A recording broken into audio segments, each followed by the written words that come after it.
Hello, I'm Dmitriy Nikitinskyy. I'm Jack Nussbaum. And I'm Shubham Purohit. Welcome to our presentation on the security of remote work.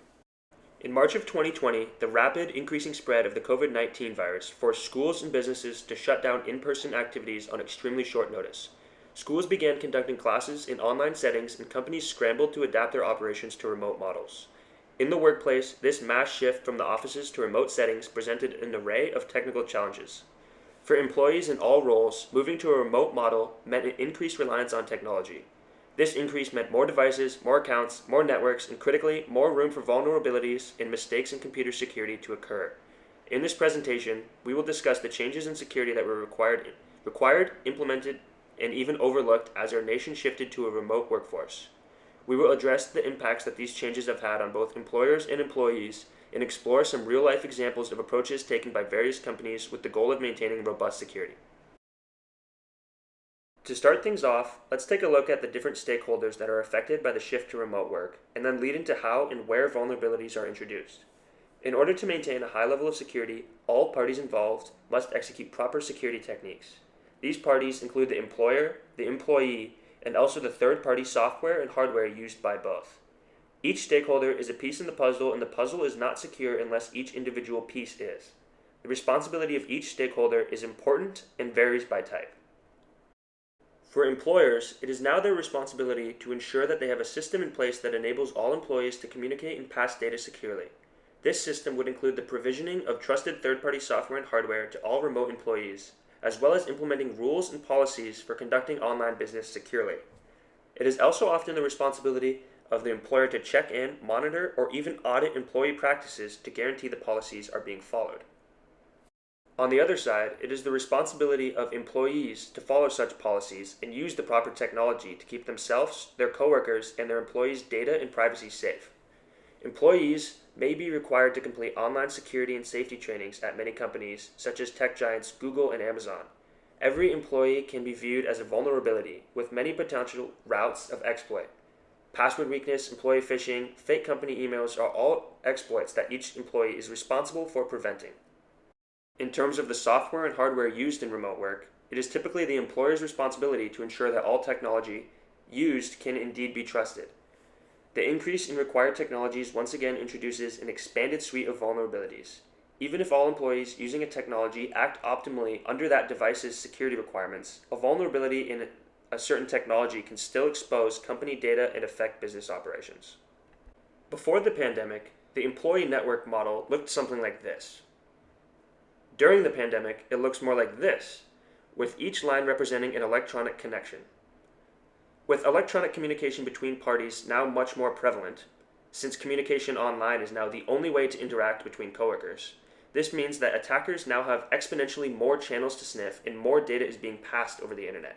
Even if no new classification of vulnerability emerges from remote work, the greater number of individual devices, connections, users, etc. simply means we have to deal with old or existing known vulnerabilities more and on a larger scale. With many more channels, it still requires the same, very minimal amount of compromise in order to have a massive impact on business. In other words, in remote work, attackers simply have more chances at finding a weak point. Now, we will move into talking about some of the different challenges that working from home raises when compared to working in a central corporate office. One primary difference between working in the office and working at home is the difference in physical security provided at each. Many tech workers, for example, live in homes in suburbs. We know that a sufficiently motivated adversary can use any means to steal information, and that includes breaking and entering. Homes, especially in unassuming safe and suburban neighborhoods, are often left very unprotected in comparison to large corporate offices. Picking a lock or breaking a door with no security cameras to watch is a relatively trivial task, and taking a laptop gives the adversary a win. Furthermore, anytime someone feels their family is in danger, they will gladly give up their work laptop and password to ensure their safety. Again, a concern which is much smaller at a much better secured office. An example of this is the Amazon buildings in South Lake Union, where there is a gateway and rotating security constantly checking up on all floors, which is a feature almost no homes will have. Protecting a home can often just be living in a nice place, as the comfort and security of that will often lead to bad security practices. However, being comfortable is often where security mistakes are made. Working at home blends the separation of our home comfort and work stress. Most everyone finds it healthy to keep those two aspects of their life apart. But as work from home became the new norm in the tech industry, there wasn't an easy way to keep those separate. Meetings were taken in bed, and lunch breaks would probably happen twice as often. As professional habits slipped, so did security habits. An important example I have allegedly noticed from even my family is using home devices for work and work devices for personal use. Browsing random websites from a company computer has the potential to put that computer at more risk from a harmful website, and using a personal computer for work-based searches or communications could expose that information to a third party that can take advantage of the most probably weaker security on that personal device. Due to the interconnectivity of multiple devices now, maybe that search on a personal computer can show up on a connected watch or tablet with weaker security and without a VPN. Additionally, if these actions on a less secure VPN-less machine occur on a vulnerable Wi-Fi network, then the number of failure points is much more than what should be comfortable for company secrets. Another slightly comical but very real concern is home devices recording work information, like Alexas and Google Homes. In a corporate setting, those devices wouldn't be allowed because of their potential to listen to what's being said. When the workplace moves to a house where these devices are plentiful, how should employees balance their home setup with office expectations? It is just another example of how many security variables there are with remote work becoming prevalent in today's work. Corporations also want to ensure that their employees are behaving according to policy when working from home, which has led to a massive rise in the use of surveillance software. Gartner reported that before the pandemic, 10% of companies had such software installed. Since March of 2020, now 30% of companies have installed some form of surveillance software, which is a massive increase. This is very concerning when software such as Staff Cop and Clever Control allow for remote control of webcams and microphones, which means an employer can monitor around an employee's home or private life.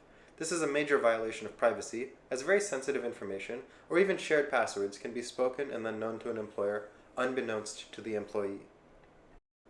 Furthermore, employers already have access to anything written on a company messaging platform, such as Slack or email. While there's generally an IT or HR barrier to accessing such information, the ability does exist for the employer. Slack, Teams, and Google Workspace all have functionality allowing administrators to selectively search through messages and private channels as well. Atop of that, both Google and Microsoft both offer ways for administrators to track productivity software usage and metadata from users, according to the NYT. In turn, there can be data measurements that companies use to make decisions without being fully upfront to the employee about it. One such technology is Protoscore, which tracks the activities of each employee and calculates a productivity score based on their activity levels. The negative impact on work culture cannot be understated either. If employees are worried about having a virtual person over their shoulder at all times, it will impact productivity and satisfaction with the workplace. In an unnerving way for employees, they are being monitored more than the company's customers on their own website. However, despite the ethical issues this software could bring up, it is currently all legal. According to the NYT, in some cases the employer doesn't even need to inform an employee it's running certain softwares on that computer. As you can see, here's a snapshot of confirmed Tattleware and what it monitors on a company laptop. In this section, we will take a step back and present actual company approaches to problems during the pandemic. We will examine how their approaches align or don't with optimal solutions, showing how the vulnerabilities are addressed in the real world. To do this, we will take a look at Microsoft and how they approached remote work security. Microsoft adopted a policy called Zero Trust, never trust, always verify, which strengthens network security by directly managing employee devices that access corporate resources and services. One of the first things I'll address is the VPN infrastructure. VPN infrastructure issues were fixed before the pandemic started. Back in 2018, a third of the VPN connection attempts were failures, which called for a reconfiguration and redevelopment to their VPN system. A new system was built where it could support 200,000 concurrent sessions, and that could support all 150,000 employees at the time, with an average of 55,000 employees per day. Now it can support 500,000 employees as a result of switching to servers that can support more users each. Microsoft also calls for strong identity authentication everywhere by confirming that all of their users are validated using multi-factor authentication, also known as MFA. It requires that all devices employees use for work are managed and healthy.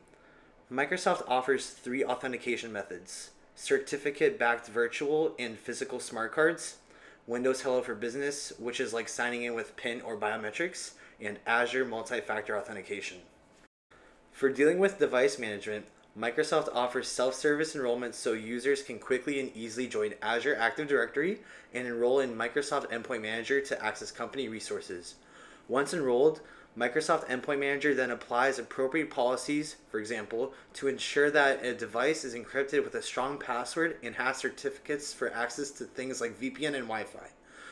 Microsoft Endpoint Manager can also ensure that devices are adhering to policy by checking in on the device's health compliance status to Azure Active Directory as it processes the employee's authentication.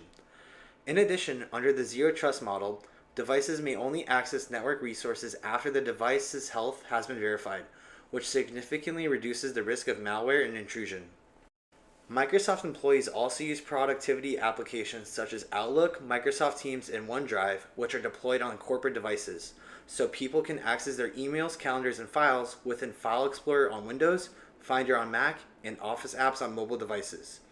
To add, Microsoft Digital has migrated 97% of Microsoft's internal line of business applications to Azure instead of using VPN, where they are all internet accessible.